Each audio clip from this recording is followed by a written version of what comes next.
No vídeo de hoje, eu vou explicar uma passagem bíblica que tem gerado várias discussões e debates no meio escatológico. O assunto do vídeo foi uma sugestão de um seguidor aqui do canal. Muito obrigado, meu irmão, pela dica e pela interação com o nosso conteúdo. E aproveitando a oportunidade, se você tiver alguma dúvida sobre o pós-milenismo, sobre o preterismo parcial ou sobre algum tema da escatologia em geral, coloca sua dúvida aqui nos comentários. Futuramente, eu posso fazer um vídeo sobre isso. A sugestão do nosso seguidor foi a seguinte: olá, se puder, faça um vídeo explicando aquela passagem que Jesus disse.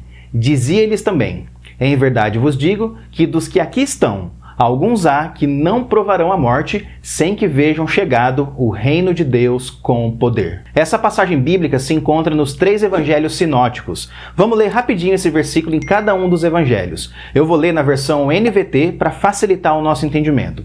Perceba que existe uma ligeira diferença no que cada escritor bíblico disse. Eu lhes digo a verdade: alguns que estão aqui neste momento não morrerão antes de ver o Filho do Homem vindo em seu reino. Mateus 16, 28.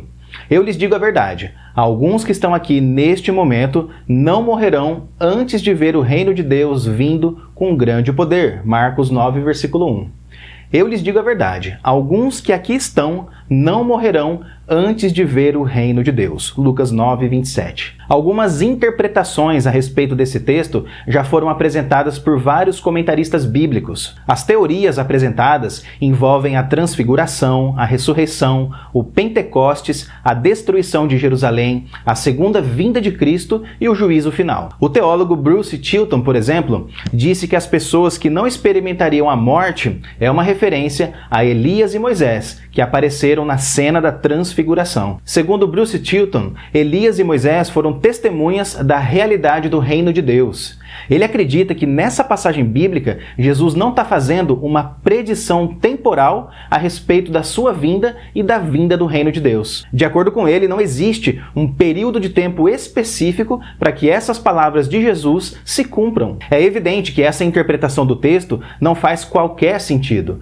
Jesus disse claramente que algumas pessoas que estavam ali, naquele momento, ouvindo as suas palavras, não morreriam antes da vinda do Filho do Homem e do reino de Deus. Até aqui tudo bem. De fato, algumas pessoas da audiência de Jesus estariam vivas para verem o cumprimento dessa predição. Não há dúvidas quanto a isso. Agora, um ponto mais complicado nessa questão toda é em relação ao significado do reino de Deus e da vinda do Filho do Homem. Marcos e Lucas falam da vinda do reino de Deus. Diante disso, nós perguntamos: o que é o reino de Deus? De maneira resumida, nós podemos afirmar que o reino de Deus é o domínio e a soberania que Deus exerce sobre todas as coisas e sobre todos os homens. O reino de Deus de fato chegou com grande poder ainda no período do século I. Por exemplo, como resultado da gloriosa ressurreição de Cristo e do derramamento poderoso do Espírito Santo, milhares de pessoas foram convertidas por Deus, como aconteceu no Sermão de Pedro em Atos capítulo 2. Em pouco tempo, o evangelho se espalhou com muita rapidez por toda a região,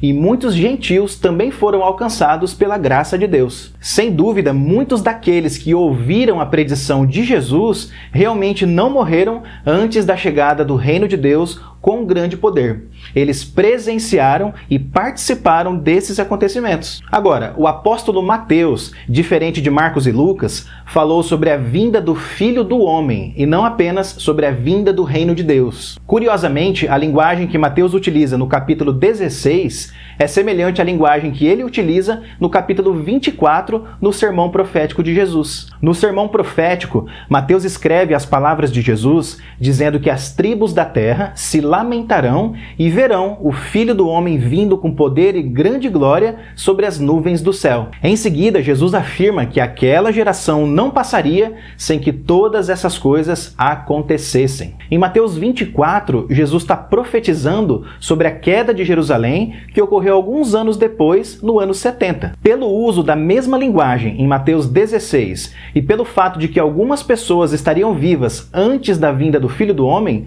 Tudo indica que em Mateus 16, Jesus também está prevendo a queda de Jerusalém e não apenas a vinda do reino de Deus. Olha só, se você colocar as duas passagens lado a lado, você vai identificar algumas semelhanças bem interessantes. Em Mateus 16, Jesus disse: "Alguns que estão aqui neste momento não morrerão antes de." E em Mateus 24, Jesus disse: "E não passará esta geração." Ainda em Mateus 16, Jesus disse: "Alguns não morrerão antes de ver o Filho do Homem vindo em seu reino." E em Mateus 24:30, Jesus disse: "Então aparecerá o sinal da vinda do Filho do Homem no céu." Esses dois acontecimentos, a vinda do reino de Deus e a vinda do Filho do Homem, aconteceram no século I da era cristã.